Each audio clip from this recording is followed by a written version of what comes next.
And greetings, friends. Today I want to talk to you about an argument that's going around on the internet, and apparently there's a whole list of arguments on why we should not keep the Sabbath. The Bible.ca has a list of 80 arguments on why we don't have to keep the Sabbath any longer, and they say that these arguments Sabbath keepers can't answer. Well, we've took it upon ourselves to answer those arguments. You can find it on our website, at britishisrael.ca. And other websites have answered those arguments as well, including one Jewish website as well. But their first concrete argument against the Sabbath is this. It says, if every man from Adam to Moses kept the Sabbath, why is the Hebrew word for the weekly Sabbath found in the Ten Commandments never found in the book of Genesis? Now that's interesting. If they want to argue that way, well, the Hebrew word for Ratzak, which is found in the Ten Commandments, you shall not kill, or as it should read, you shall not murder, is not found in the book of Genesis. The Hebrew word for adultery, that's found in the seventh commandment, you shall not commit adultery. That word adultery is not found in the book of Genesis either. So does that mean that I can go around and commit adultery? I can go around and kill? Well, of course not. But when it comes to the Sabbath, well then when it comes to the Sabbath, well then yeah, we don't have to keep the Sabbath anymore. That argument fits only for the Sabbath, but not for the other commandments. As you find with a lot of these arguments against the Sabbath, you find these arguments when you start applying them to other commandments, well then they say, oh no. It's just the Sabbath. But James wrote that when you break one, you break them all. That they're all connected. Sin is sin. These commandments are not found, these words are not found in the book of Genesis. Why then does God punish Cain for killing Abel? Why did he bless Joseph for not committing adultery? And it calls it in Genesis 39:9 a sin. Why did he bless Joseph for not committing adultery? Why would God punish Cain, bless Joseph, unless there was a law in place? Remember, sin is the transgression of the law, and the wages of sin is death. And that's Romans 6:23, and 1 John 3:4. Romans 4:15 says, because the law worketh wrath, for where no law is, there is no transgression. So if there is no law, there's no transgression. Here we see laws in place, and God is punishing or blessing for either breaking or keeping those laws. How could he bless or punish unless those laws are in place? However, is the Hebrew word Sabbath found in the book of Genesis? Well, when you look at the word in Genesis 2, it says, and on the seventh day God ended his work which he had made, and he rested on the seventh day from all his work which he had made. That word rested is Shabbath. And you find it in Strong's 7673, and it means to make or to keep the Sabbath day. That's the word translated in Genesis 2:2.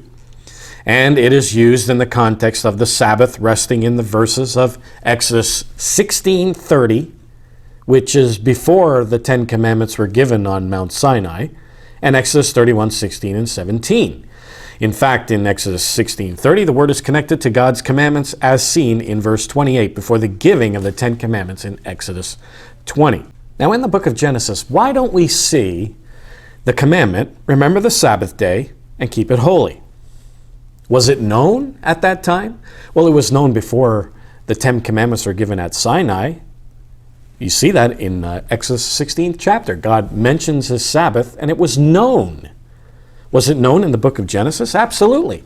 The reason why we don't see remember the Sabbath day and keep it holy in the book of Genesis is because Genesis, the point of the book of Genesis, is that Genesis is a book of origins, not a book of law. So it is showing us the origins of the Sabbath. We see a lot of laws in the book of Genesis, like the eye for an eye law. We see where it originated from. And of course, it originated in the time of Noah, and so on. We see clean and unclean meats in the book of Genesis. We see the sin of adultery was known in the book of Genesis. So we see that the book of Genesis is not a book of law, it is a book of origins, and that the Old Testament 10 Commandments, the Old Testament laws, were known in the book of Genesis, but the point of Genesis is origin and not law. So, the concepts of these laws were known, including the seventh-day Sabbath. Now, to prove this point, we got to go to Jesus Christ of Nazareth. And notice what he says in Mark, the second chapter, 2 and verse 27. He says, "The Sabbath was made for man, and not man for the Sabbath." Now, when was the Sabbath made? Well, way back here in Genesis, the second chapter. It says, "And on the seventh day God ended his work which he had made, and he rested on the seventh day from all his work which he hath made. And God blessed the seventh day, sanctified it, because that in it he had rested from all his work which God created and made." Here we see the first rest that took place on the Sabbath, and it was God's Sabbath. And then he took that Sabbath and he gave it to man. So God created that Sabbath day, and then he gave it to man. So the Sabbath was created in Genesis 2, and it was made for man. And in this context, the issue, in Mark 2:27, in this context, the issue here was over the seventh-day Sabbath, the fourth commandment. So the issue was the Sabbath that we find in the fourth commandment in Exodus 20. And Jesus went all the way back to creation. He said this Sabbath, the Sabbath was made for man.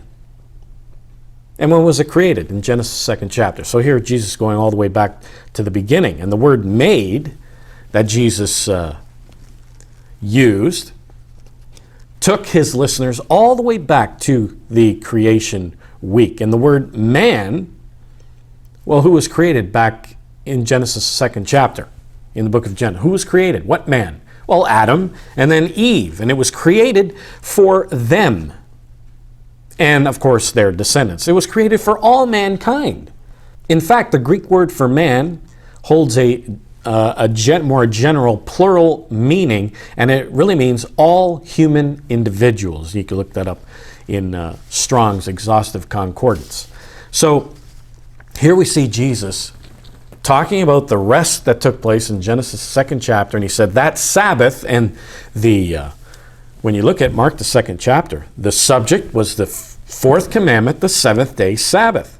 And Christ went all the way back to the beginning, and he said the seventh-day Sabbath was created for all humankind, and God rested. So the Sabbath was created in the book of Genesis. It was known in the time of Genesis between Adam and Moses. Adam kept the Sabbath. Noah kept the Sabbath. Here in Noah, it says in 2 Peter 2:5, it says, "Spared not the old world, but saved Noah, the eighth person, a preacher of righteousness, bringing in the flood upon the world of the ungodly." Noah was a preacher of righteousness. Well, what's righteousness? Psalm 119, 172. "All thy commandments are righteousness."